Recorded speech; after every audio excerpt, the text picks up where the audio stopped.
Hi, this is Misty with Misty Olsen Designs, and I am here today to show you a quick tutorial how I created the background for my latest tag, which is "A life is a work of art. If you don't like what you see, paint over it." And this is a prime example of living this phrase. It took me a few times to get it right, and once I did, I kind of like the background to this. And the first thing that I use is Pearl White Color Bloom Spray, which is 573751. And I use a little peony with it, which is 573904. So give your color blooms a really quick shake. Make sure all the sediments are removed from the bottom. And I'm just spraying right here in these two corners. And I'm just spraying a little peony with the pearl white to brighten that pink. So my next color is tea stain, which that number is 573836, and I just spray a little right there.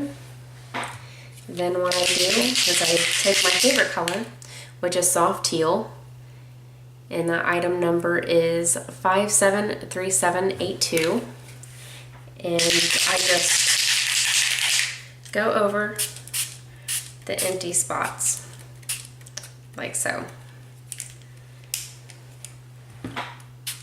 I'm just gonna punch that one more time.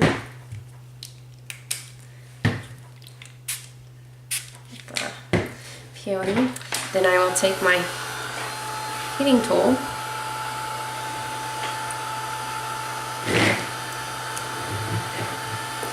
and heat that up.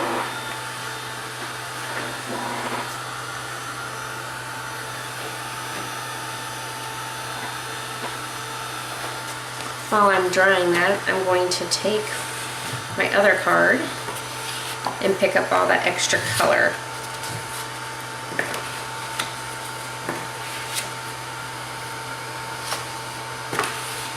Just like so.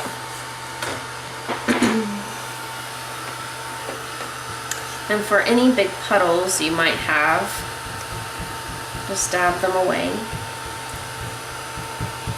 And kind of use it as a blending tool. There we go.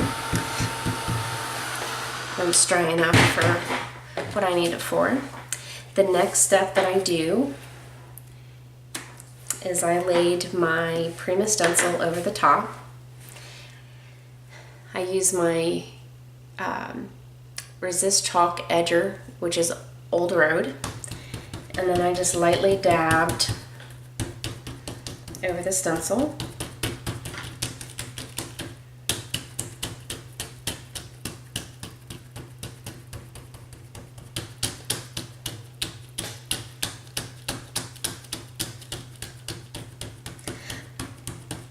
I love the effect that dabbing the stencil gives it, because some places will be lighter and darker.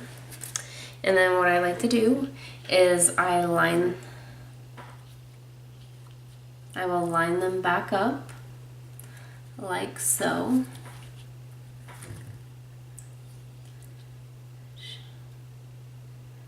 There is that piece.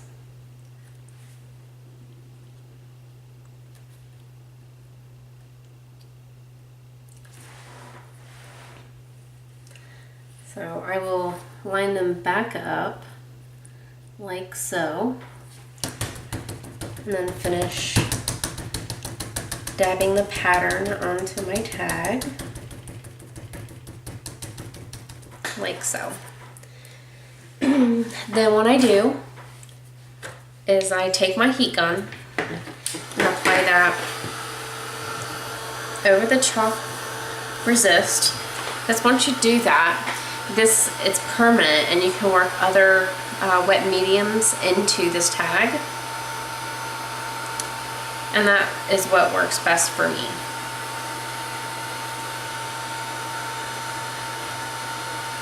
So the next step that I do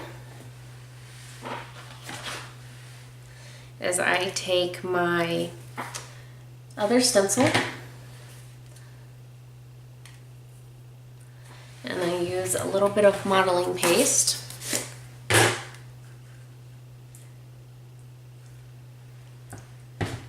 And something else that's really cool to do is mix a little bit of color bloom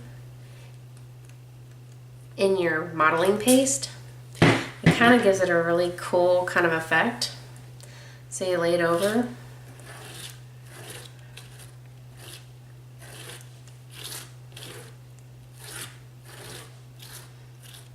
And just like all my texture, there's really no rhyme or reason, and I like to have it various thicknesses.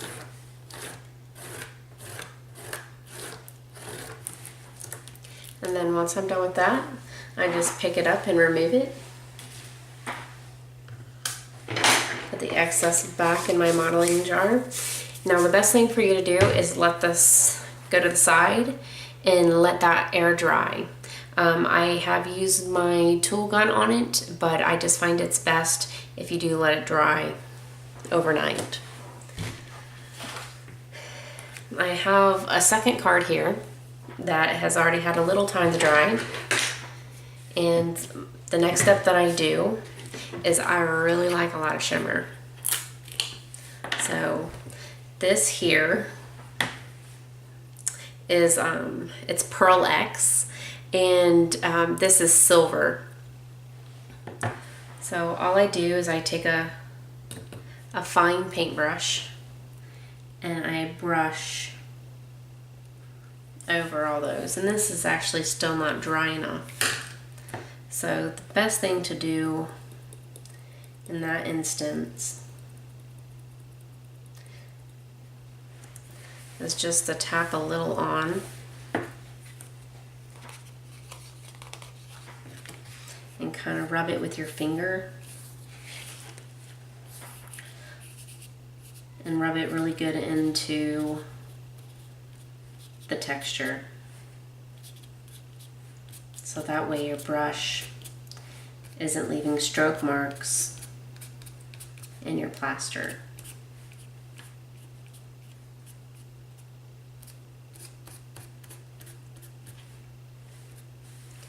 So, and that's enough for what I'm doing.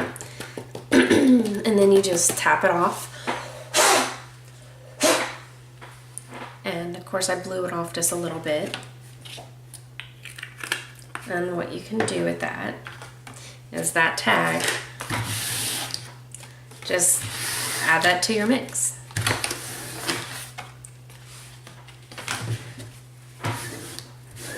And then I'll wipe that clean.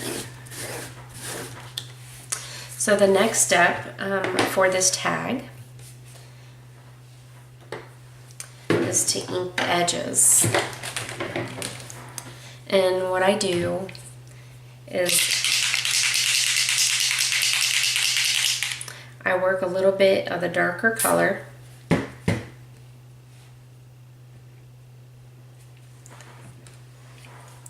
around the edges.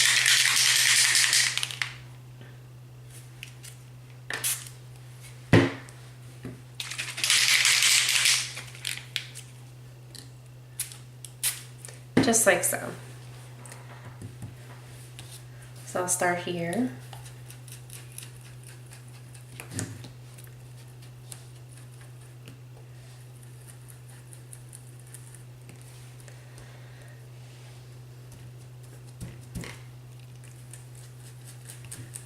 Just like so.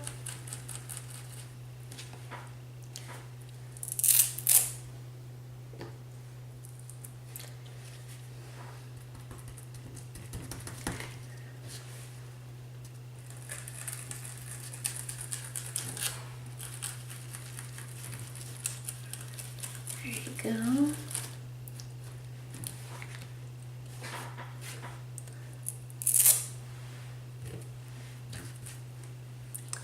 And then I go right back in with that peony. and go up.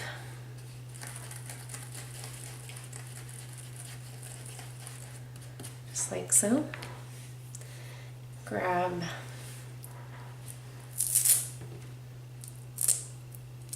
a tidbit more of that green and blend that into the side there. So that way it starts to look like that. So grab up the rest of your ink, kind of space. Now clean that off. Then the next step I like to do is I hit it with a heat gun because I need the edges kind of dry, so that way I can go around it with a little bit of walnut stain.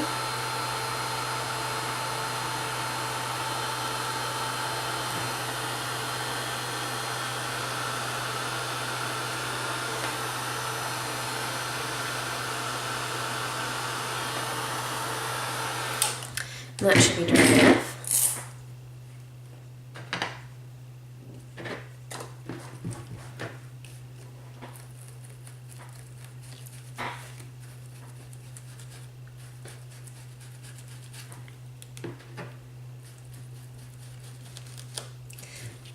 So I do it like this, just a little bit. Just lightly buff those edges. And after I do that, I'll go in and frame it.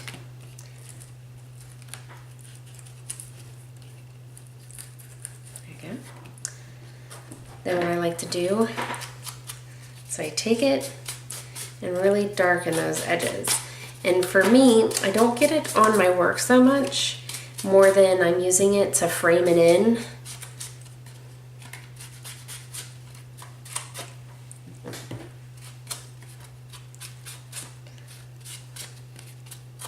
So it turns out like that. And there you have it. If you would like more helpful hints and tutorials, please go to my website, www.mistyolsen.com, www.mistyolsen.com. Thanks, I'll see you there.